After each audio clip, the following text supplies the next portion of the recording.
Hey, deserving listeners, sister wives, my name is Dr. Kirk Honda. I'm a therapist and a professor. Keep in mind that since this is a psychology YouTube channel, we might get into some triggering material. I don't tend to hold back on talking about sensitive topics because those topics are often avoided or weirdly censored, and let's all be adults and talk about the realities of life. If I am heading into a topic that I think might be particularly triggering to someone's PTSD, then I will usually say something, and I typically don't go into gory details, but topics are going to come up, and I think we can all be adults. And if you have a particular trigger, take care of yourself, and feel free to email me via the website if there's any topic that you find that I talk about that I don't provide a trigger warning beforehand. I'm very interested in that. Let's watch. With you filming our Sunday service. Because it's a spiritual thing. God wouldn't want us to film him in our presence being on TV while we're having church. It's just sacred and personal. And I don't think it's right to film it.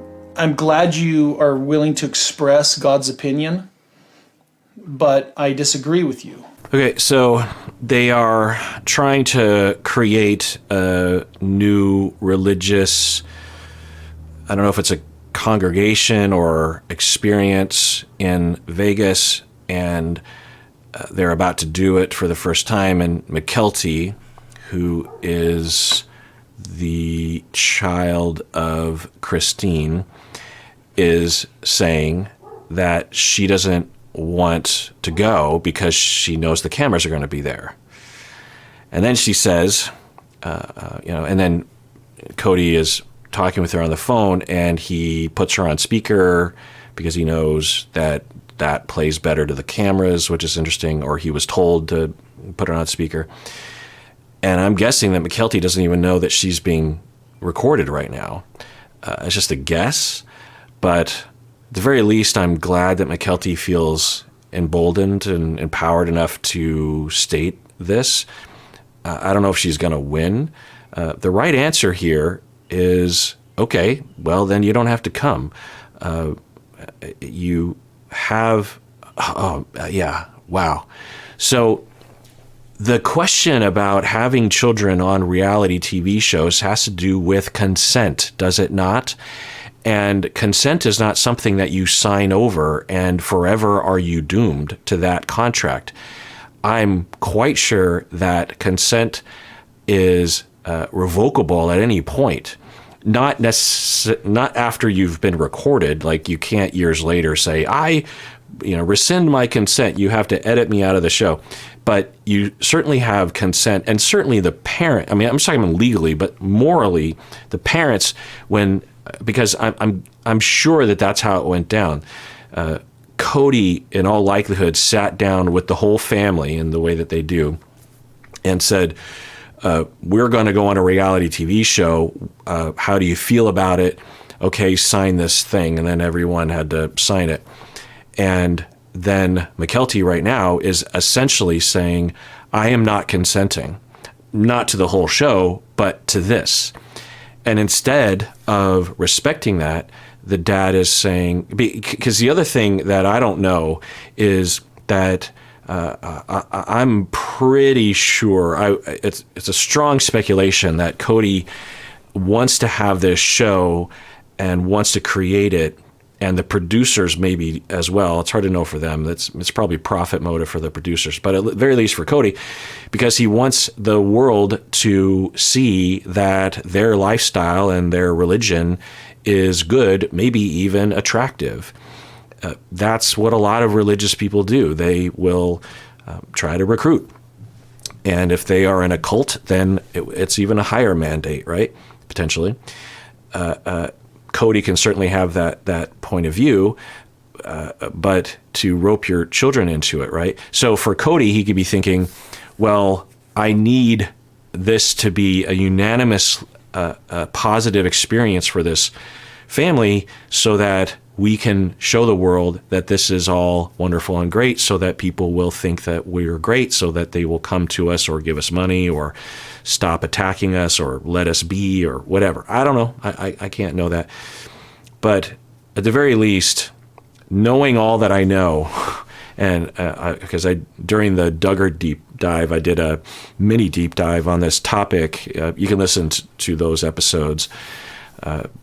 Some of that is just for patrons, but the deep dive that I eventually got to a place, and I was already basically there, but I'm really there now, where just involving children in these shows, I think, is immoral and a problem, in that you have no idea if it is harming the children. There's no way to know. It's sort of like putting a gun to someone's head, like in Russian roulette, and pulling the trigger and saying, like, well, and say there's like 100 chambers and there's only one bullet. Well, when you pull it 50 times and you're like, look, it's fine. Okay, but why the risk? Why are you even taking the risk? Now, of course, to Cody, he could say, well, the benefits are so great because we're trying to spread the word, and or it's possible that the kids might even benefit from, they might have their own show one day or something, and they might really thank me for getting their career going when they're 1 year of age. So that might be what he says, but it's just not worth it. We don't need it. Certainly Cody doesn't need the kids to be in. They could absolutely have this show and probably have it be 95%, maybe even 99% as entertaining without ever showing the kids or blurring the kids' faces, or I don't know, just having all the adults who, which is a whole other question as to whether or not adults understand what they're really consenting to, because of course the people handing them the contracts are the marketers, the capitalists who have zero interest in actually fully informing the cast members, So, and the lawyers are there, but those lawyers are hired by the show anyway. But at least for the kids. So we have in light of all that, we have a kid right now, McKelty, who is saying, I do not want to participate in this reality TV show. And the dad is saying, I don't care, you will participate. Yikes. Express God's opinion, but I disagree with you. Okay, but that's your choice. And this is mine. You think it's right, but I still think it's wrong. Okay. We'll discuss this further. I get where you're coming from. Thank you. We'll see you later, okay? Okay, I don't know what that means. Is that okay? I respect your choice and I will abide by it? Or is it, I'm tabling this for now and then off camera I'm going to let you have it? I don't know. Love you. Bye. Bye. Well, I've always told my kids to sell it to me if they want me to buy. I don't agree, but she did a good job of selling it. In the end, it's like, whatever. I just focus on the kids that are. Okay, so that's interesting. He's saying, I always tell my kids, you have to sell it to me, which is a good thing to say. As a family therapist in my past, the first 15 years of my career, I had about a third of my clients, maybe a half, were families, particularly with teenagers, particularly with 14-year-olds. Shit hits the fan at 13, and then they end up in my office when the kid is 14. That was almost always the case. Sometimes it was different ages, but a lot of 14-year-olds with parents. And for those of you with 12-year-olds, God bless you. Enjoy it while you got it. Anyway,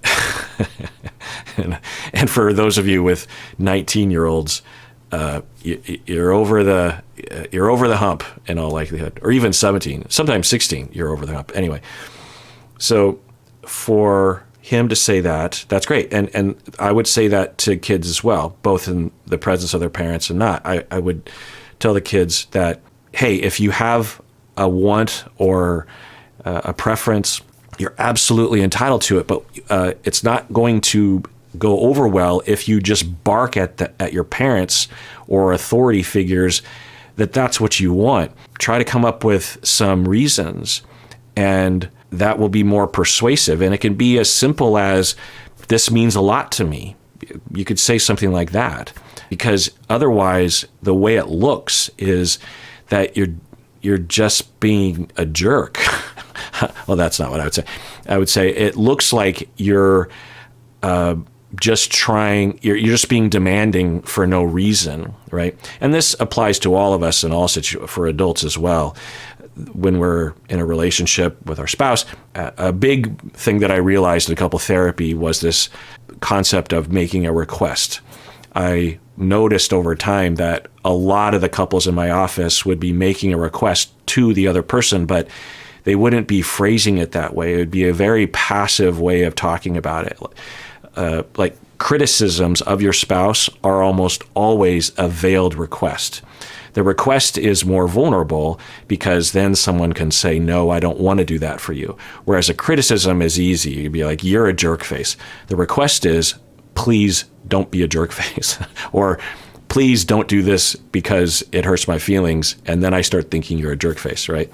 So the same goes for teenagers. I don't expect adult-like communication from a teen, but, having something. Plus, it introduces this notion that the child's feelings matter, not only to me, but also to the parents, which isn't always obvious or propagated in family. That idea isn't necessarily propagated in a family. So just introducing that idea of, hey, clearly you want, if the kid wants to stay out till midnight or something, clearly you want to stay out till midnight. That's what I'm hearing from you, because you did so against the rules, maybe. So what is it about staying out till midnight that you like? You don't have to be explicit about it, but what is it about that? And then the child is given a chance to get in touch with their feelings, which is always a good thing. And then you can, honor that. Plus, if you have to let a child down and say, you're not going to stay out till midnight, you're only 13, you can at least address the disappointment more directly. You say, I know that you've told me that you want to stay out till midnight because you love hanging out with your friends, you like the freedom, and you don't really like hanging out at home, and there's fear of missing out, and you really like doing X, Y, and Z. And I hear that. I used to love doing that too. I want you to have those things, just not past X time, like 10 o'clock, because that's the curfew. And when you're older, you'll be able to do that. So is there another thing we can do that would give you the ability to have those needs met in a way that doesn't completely freak out your parents and put you at risk? Because if something's going to happen bad to kids, they often happen later at night, particularly on the road, that kind of thing. Anyway, so he is saying that he does that, which is good, at least from the tagline. And then what else did he say? Where you're coming from. Thank you. We'll see you later, okay? I love you. Bye. Bye. Well, I've always told my kids to sell it to me if they want me to buy. I don't agree, but she did a good job of selling it. Oh, the other theme that I'm hearing is that McKelty is using this interpretation of God. And she's saying, I don't want to do that. I don't want to be filmed during this initial religious experience because I don't think God would want it that way. That is, there's a lot of different thoughts I can have, but one, I'm not a fan of that because the interpretation of God is interpretable. In this family, even if they want to be very religious and orient their lives around religion, that's great. But I would be much more optimistic if McKelty could say, I don't think God wants this for me, but regardless, I don't want it because I have needs and I deserve to express those needs. Whereas when you have to use God in that way, and I don't know if that's what McKelty is doing, but I wouldn't be surprised if the kids have learned to be persuasive, they have to invoke God. They can't just say, this is what I want. They can't say, this is making me uncomfortable or it's not my preference. They have to say, I don't think God would want this for us, as a way to really kind of stick it to someone else. And because it seemed to have worked on him I don't know if I don't know what I'm seeing, but and I don't even know if that's bad. I'm just noting it. In the end, it's like, whatever. I just focus on the kids that are attending, focus on the value of what we had control. Okay, so McKelty was allowed not to go. I wonder if that'll start a trend. And it looks like the religious service is just in their house. Okay. This episode is sponsored by BetterHelp. So whether we're aware of it or not, we are often comparing ourselves to other people. Like, hey, that friend's marriage, it seems better than mine, or that friend is thinner than me. And these comparisons are natural, but when they become more intense, it's often due to an ongoing feeling of inadequacy. Of course, therapy can help with this. It's one of the easiest things to work on in therapy, really. These comparisons are often just below the surface, and when we take the time in therapy to investigate these automatic thoughts, we are given a chance to really look at these and change these patterns. Well, one place you can find a therapist is at BetterHelp. If you're thinking of starting therapy, it's definitely worth giving a try. So stop comparing and start focusing with BetterHelp. Visit betterhelp.com/Kirk today to get 10% off your first month. That's BetterHelp, HELP.com/Kirk. Faith is actually to believe in something that you don't necessarily see. The fact that we're not going to a church is a huge factor here, I think. You always have your kids griping about going to church and stuff like that, but I'm trying to actually be more stable about it, to be more regular, because I need... I have to say, as a teacher myself, as a professor, I am very attuned. I didn't realize that I would become very attuned, but I pretty quickly became very attuned to noticing when I was being boring as shit. And that audience is bored as shit. The only kids that are even looking at him, one looks like he's half asleep. I mean, even Robin isn't looking at him. Where are the other sister wives? But anyway, the other one that's looking at him, that's not Hunter. That's the other one. Anyway, he is yawning.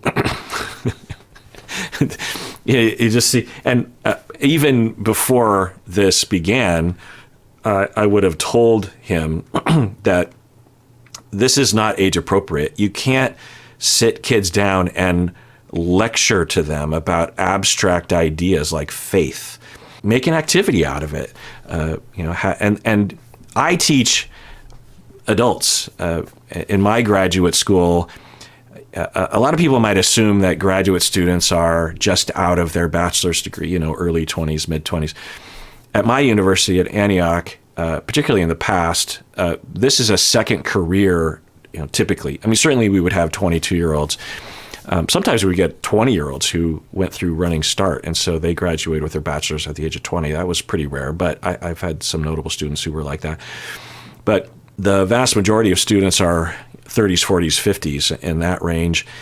And even for them, attention is not always abundant. And so when I realize this as a student myself, that when I'm a student, I don't necessarily notice even when I'm riveted versus when I'm not.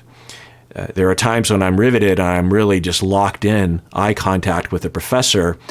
And, and also in our classes, particularly graduate school classes in psychology, are 10 students, 15 students, maybe a little bit more, maybe less. So it's not like a giant hall where if you have eye contact with your professor, they don't even know your name. Whereas in my university, if a student has eye contact with me, they're right next to me, that kind of, anyway.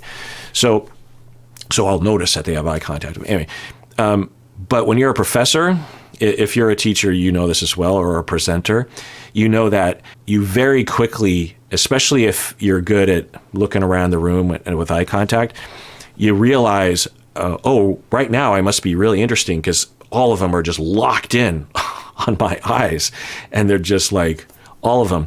Whereas individually, no one really knows when everyone is interested unless you yourself as a student were kind of like scanning the room, which people don't usually do. But you really notice when you're the one doing the talking. And then if half the room is riveted and the other half is kind of looking like not this bad, but they're kind of like this, or they're starting to, act like they're taking notes when they're really on Instagram or something. And then there are times when no one is looking at you. And so as a professor, I learned that even though I believe that what I'm doing in this moment is important and I need to get these ideas across to my students, I learned that it doesn't do any good to continue teaching like this or continuing with this segment if no one is interested, even though I think it's important to get across. My goal is to teach, and if I'm going to teach, then I have to be interesting. And if I'm going to be interesting, then I have to pay attention to what tends to interest people.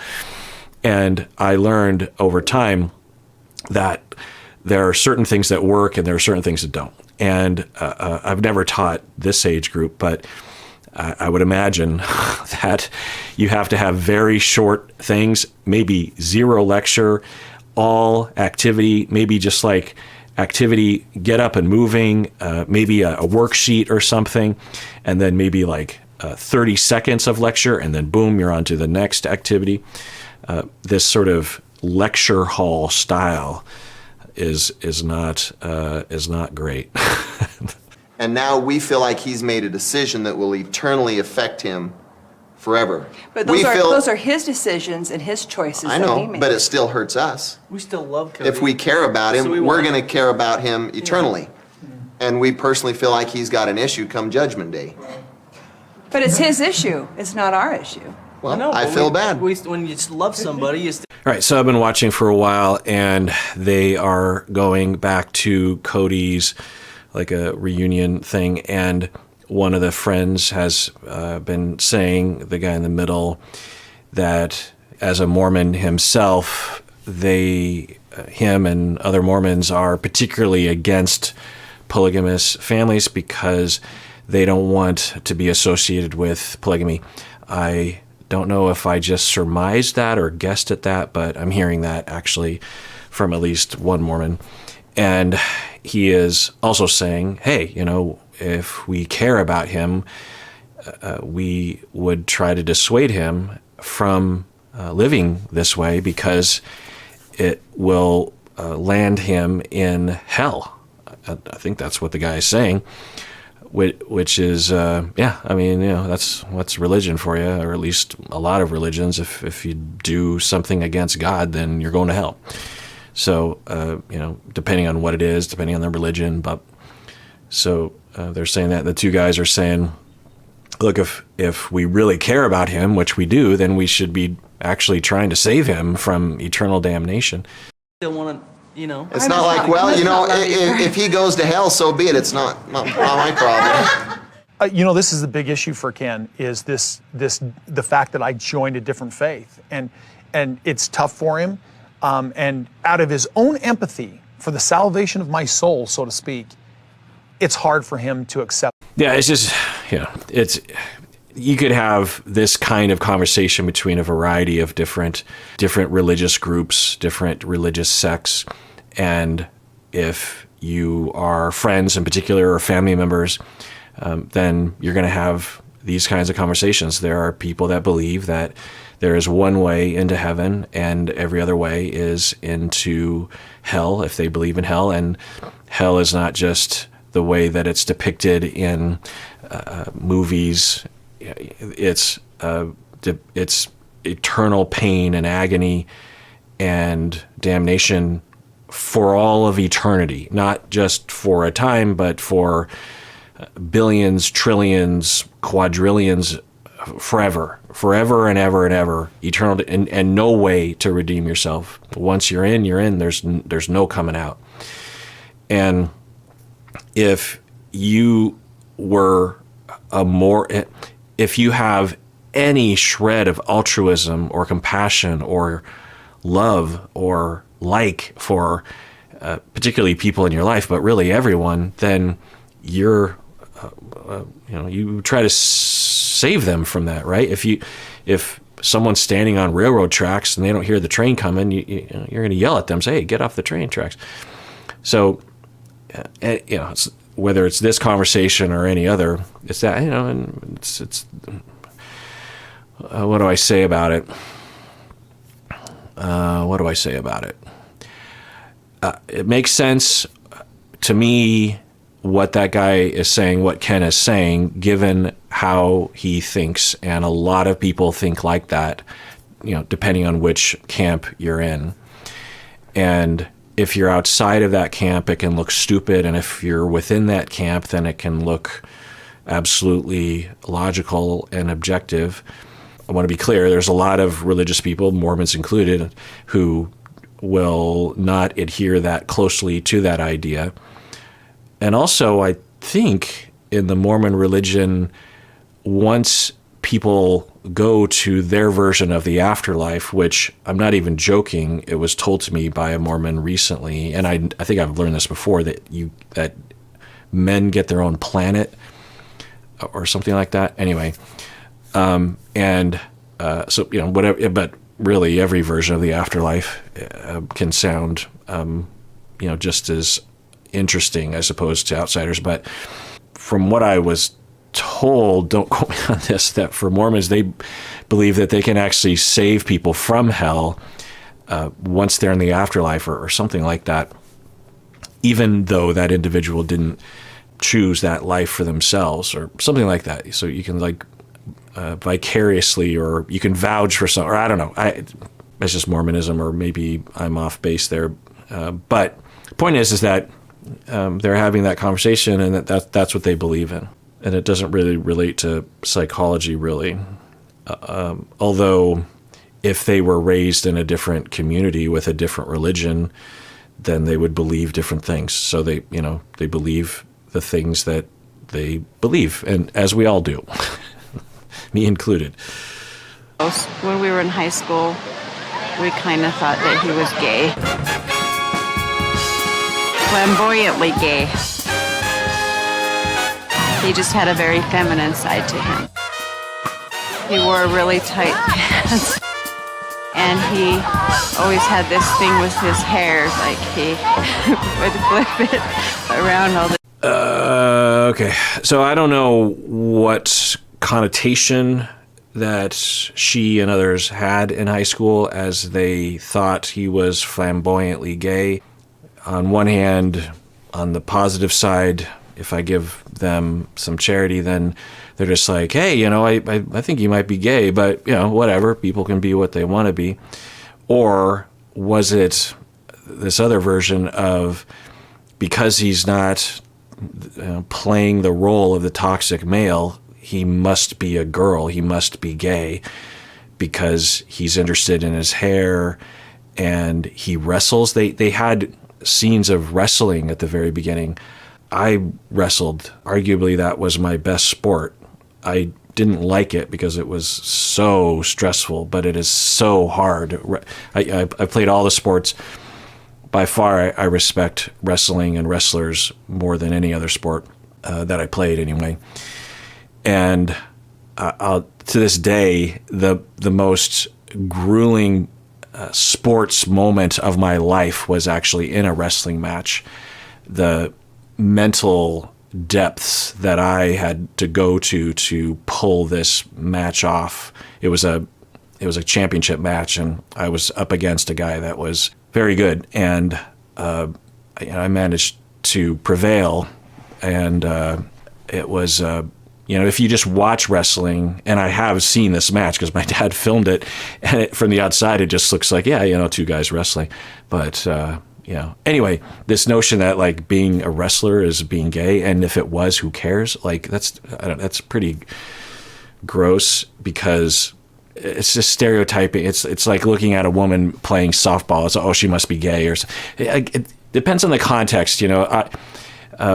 Gay friends of mine will say stuff like that, and they don't mean it in a bad way. They're just being irreverent or something. So it just depends on the I don't know what she's saying, but at the very least, we're hearing that a lot of people thought he was gay. I don't know what to make of that. If his personality back then was like it is now, I could see people in a very problematic way labeling him as gay, because he's not super gruff and playing the role. You can be super gruff if you want to. It's fine. You can wear camo and go hunting and or not wrestling because that's gay, right? So you can play a straight sport like football or something. Similar kind of situation. I mean, you're putting bodies on bodies. Anyway, yeah, I don't know. What do you think? The time, like he still does. I'm pretty sure that Cody is not gay. Tried to be fashionable. I tried to be. I mean, nowadays you term it metrosexual. That Cody is you're very a metrosexual. fashionable guy who might be in touch with this feminine side. Yeah. What is a feminine side? These notions we could talk about for a long time. But he's saying, hey, I was into fashion, and back then that meant I was gay. But later they had this term called metrosexual. Now, maybe we can just say that people can be whatever the fuck they want to be. All right, well, that does it for that episode. I want to promote two different things that aren't officially associated with psychology in Seattle. It is the subreddit and also the Facebook fan page. These two entities, if you will, are places where deserving listeners can post and have conversations with each other completely outside of us looking at that. I don't know what they're saying. I guess I hear that sometimes they complain about me in these two places. I don't know. But it's just a free place to enjoy yourself and to be a part of the community. So the Facebook fan page, I don't know exactly what's called, Psychology in Seattle Facebook fan page maybe, or Psychology in Seattle fan page maybe on Facebook. And then there is the subreddit r Psychology in Seattle, I think that's what it's called, is on Reddit. And I want to promote particularly the subreddit because I recently got an email from one of the moderators, and they were saying that they don't get a lot of traffic, and I was wondering if it's because people don't know about it. But keep in mind that those two entities are completely outside of Psychology in Seattle. We have nothing to do with what goes on over there. We don't moderate, that kind of stuff. But, I don't usually promote those things when I feel like I should, particularly because those volunteers, the moderators of those entities, are volunteering their time. And so I want to thank them particularly because it's hard. There's a lot of work you have to do. There's a lot of diplomacy you have to engage in. It can be stressful. I've dipped my toe into those waters at times. Like we used to have a Discord, and I can tell you that it is a thankless, difficult job, very difficult and very stressful. So, and it's almost like if you're a moderator, the only time you ever are noticed is when something is going wrong, and, so take it easy on the moderators and thank them, if you care to. And everyone out there, please take care of yourself because you deserve it. You really, really do.